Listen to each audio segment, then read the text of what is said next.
alors j'espère que vous allez bien. Aujourd'hui, comme tous les débuts de mois, je reviens pour vous présenter tout ce que j'ai lu pendant le mois qui vient de s'écouler.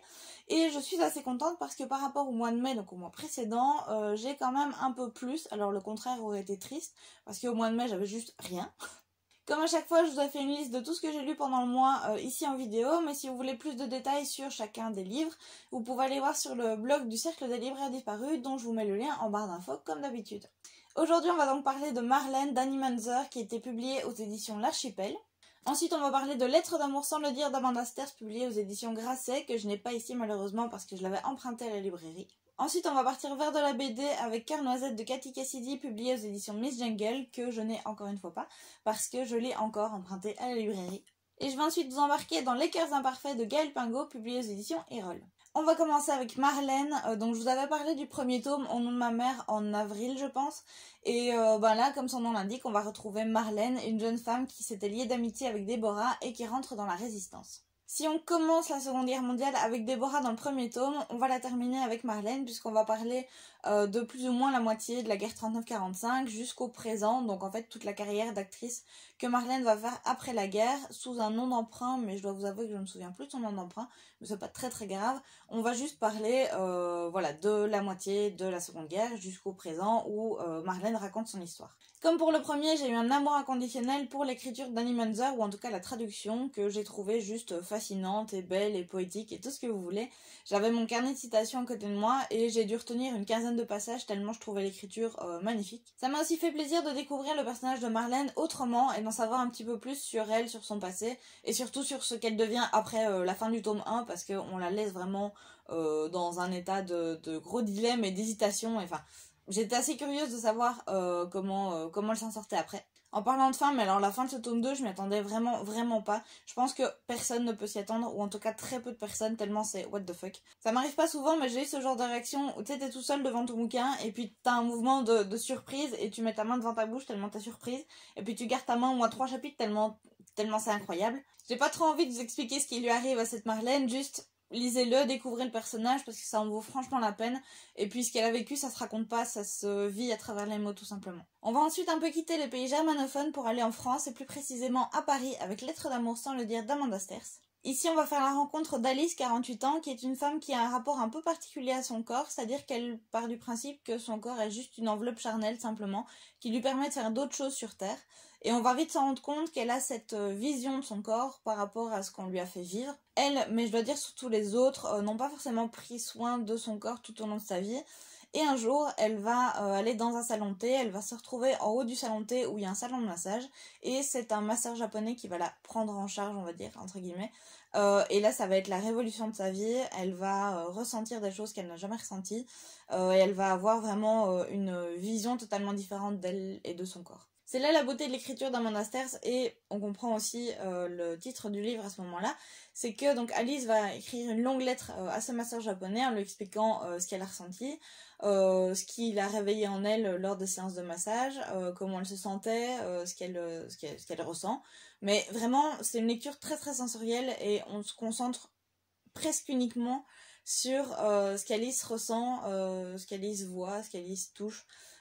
C'est vraiment quelque chose de très vivant finalement. Et paradoxalement, elle ne va jamais lui dire qu'elle l'aime ou qu'elle ressent de l'amour pour lui, donc c'est très pudique comme écriture finalement, et on a un parfait mélange entre le calme, la quiétude, la pudeur de la littérature japonaise, et puis à côté le côté drame, le côté sentiment vraiment très fort et très brutaux de la littérature que peut être la littérature française. Donc c'est juste un équilibre incroyable et c'est juste magique à la lecture. J'avais vu passer ce bouquin sur le compte de François, donc de Livraison de mots, et honnêtement j'ai bien fait de craquer et d'aller vers ce livre parce qu'il est juste exceptionnel et j'ai juste adoré ma lecture. Ensuite on va partir dans quelque chose d'un peu plus graphique avec Cœur Noisette de Cathy Cassidy, publié aux éditions Miss Jungle. Alors les filles en chocolat, c'est pas la première fois que je vous en parle, vous savez certainement que Cathy Cassidy c'est une auteure que je pourrais considérer comme mon auteur doudou. Et il y a peu, il y a un nouveau tome de Filles au chocolat qui est sorti, mais qui n'est sorti qu'en BD. Donc moi j'avais l'habitude de lire des romans, je m'étais pas trop approchée de la BD, tout simplement parce que ça m'intéressait pas et que je trouvais que l'écriture de Cathy Cassidy valait la peine d'être découverte comme ça, donc je m'étais toujours attachée aux romans. sauf que là j'avais pas trop le choix, donc j'étais entre le dilemme d'aller vers les BD et de ne pas découvrir l'histoire, donc le choix était vite fait. Je suis partie vers les BD et je dois avouer que j'ai pas tellement apprécié ma lecture, mais que je suis quand même contente de l'avoir lu parce que au moins je sais ce que valent les BD et donc je peux faire un rapport entre les deux, donc c'était chouette par rapport à ça. Mais la BD en elle-même, je trouve qu'elle perd énormément par rapport au roman. En fait, ce que j'aime le plus dans l'écriture de Cathy Cassidy, c'est que pour chaque livre qu'elle va écrire, elle va choisir un ou des sujets qui sont vraiment très très forts, très très durs, parfois limite tabous entre parents et enfants. Je sais pas, elle parle d'anorexie, de cyberharcèlement, elle parle de mutilation, elle parle de suicide, enfin, elle prend vraiment des trucs très très durs à comprendre. Et elle va arriver pas à les vulgariser, pas à les infantiliser, mais à les rendre plus digestes, je vais dire, pour l'enfant, et à les rendre moins effrayants. Euh, Elle va les mettre sous le nez de l'enfant en lui disant écoute, tu dois savoir que ça existe dans le monde, tu vas peut-être y être confronté toi aussi, mais tu peux y réchapper, tu peux sortir de cette misère parce que il y a des gens autour de toi, parce que tu vas être assez fort pour ça, enfin bref. Il y a vraiment un côté moralisateur au-delà du côté léger et bonbon, etc. qu'elle présente généralement sur la couverture. Et là, dans les BD, on a l'impression que le format est trop court pour développer ce genre de thème. Donc on se retrouve avec une histoire simple, une histoire certes très agréable à lire, mais très très légère et on a plus cette caractéristique de Cathy Cassidy et ce pourquoi je l'aime bien dans les romans. Du coup, je conseillerais plus les BD aux enfants voilà, qui sont un petit peu trop jeunes pour comprendre vraiment correctement les sujets qui sont abordés dans les romans, mais qui sont quand même attirés par l'univers et par le côté girly et léger de l'écriture de Cathy Cassidy. Mais voilà, si moi personnellement je devais choisir entre les deux, j'irais vers les romans directs. Et enfin, dernière lecture que j'ai terminée sur le fil, vraiment je l'ai terminée le 30 juin, il s'agit de Cœurs imparfaits de Gaël Pingot, publié aux éditions Erol. Là, dans un même lieu, donc la maison de retraite Les Genêts, on va suivre trois destins qui vont, malgré eux, se relier.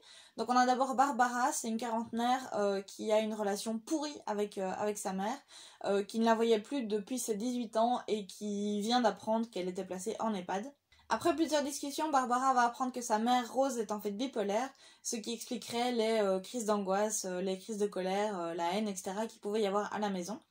Enfin, ça explique, mais ça n'excuse pas forcément. C'est la question morale que le docteur Baudier, Charles de son prénom, va essayer de se poser. Donc lui, il prend en charge certains dossiers de l'EHPAD, dont celui de Rose. Et lui, son histoire, elle est plus banale, mais elle en est pas moins importante et moins grave. Charles, il est marié à Eliane depuis très longtemps, trop longtemps d'ailleurs. Leur histoire s'effrite quelque peu, et pour bien faire, ils auraient dû se séparer il y a une paire d'années pour ne pas s'enliser, etc. Sauf que par lâcheté, par manque de courage, par peur aussi, ils sont restés ensemble, et donc du coup, Charles s'enlise dans ce quotidien un peu trop pesant, il s'ennuie, et il sent que ça doit bouger, parce que sinon il va péter un plomb. À côté de ça, on découvre un personnage que j'ai énormément apprécié, Lise. Donc Lise, c'est une aide-soignante dans l'EHPAD Les Genêts. Pour ceux qui regardent la série Lucifer, elle m'a un petit peu fait penser à Ella Lopez parce qu'elle a un côté énergique, elle a un côté optimiste. Je fais mon travail et puis j'ai mes idées bien arrêtées sur les choses. Et là, son idée bien arrêtée, c'est d'essayer de garder le contact social avec les pensionnaires de l'EHPAD, même si on lui demande de pas trop s'y attacher. Donc elle parle foot avec un patient, elle va faire la lecture à une autre, enfin elle connaît vraiment les gens de qui elle doit s'occuper, mais cette façon de faire ne va pas forcément avec la vitesse à laquelle on lui demande de faire les tâches, et il se pourrait qu'elle s'abîme plus vite que ce qu'elle pensait. En découvrant ces trois personnages, je retiens surtout que l'auteur a réussi à me sensibiliser à des sujets auxquels je ne m'intéressais pas forcément. Alors, loin de moi l'idée de m'en foutre totalement des maisons de retraite et des personnes âgées qu'on maltraite, entre guillemets, dans les EHPAD, etc. Je suis humaine quand même, mais c'était pas quelque chose sur lequel je mettais un accent dans ma vie. En fait, j'ai l'impression qu'elle a réussi à mettre le doigt sur des sujets dont on parle, qui sont dans l'actualité, mais qu'on ne connaît pas forcément et dont on ne se rend pas forcément compte de la gravité. Donc j'ai pas encore eu l'impression d'avoir un coup de cœur, mais j'ai quand même passé un super moment de lecture, parce que on va pas se le cacher, il y a des moments qui sont vraiment super super poignants. Voilà donc les 4 livres que j'ai lus ce mois-ci. N'hésitez pas à me dire en commentaire ce que vous avez lu en juin, je serais curieuse de voir un petit peu ce que vous avez découvert. N'hésitez pas non plus à aimer la vidéo et puis à aller voir pour vous abonner juste en dessous pour ne pas louper ce qui arrive. J'ouvre une toute petite parenthèse pour vous dire que vous avez été nombreux et nombreuses à aller voir mon compte YouTube dont je vous ai parlé il y a quelques temps, je crois la semaine passée. Donc merci beaucoup, ça monte un petit peu et puis les projets commencent à se faire dans ma tête aussi, donc c'est cool. Et puis pour ceux qui n'auraient pas été voir, de toute façon, il y a tous les liens qu'il faut en barre d'infos. Et j'ouvre une autre petite parenthèse pour vous dire que sur le compte Instagram du Cercle des Libraires Disparus, pour le moment, on fait un grand truc pour la culture et pour défendre le patrimoine qui s'enlise un petit peu avec la situation actuelle. En fait, chaque jour, pendant tout l'été, donc jusqu'au 20 septembre, on partage un artiste, donc on met en avant un artiste, que ce soit auteur, que ce soit comédien, que ce soit chanteur. On essaie vraiment de remettre la culture à fond. Donc si ça vous intéresse de découvrir des artistes, que ce soit locaux de notre petite région liégeoise ou alors d'autre part ou de totalement d'autres pays, n'hésitez pas à aller voir tout ça et comme d'habitude, tout en barre d'infos. Et d'ici la prochaine vidéo, je vous souhaite de magnifiques lectures et une excellente semaine. Prenez soin de vous.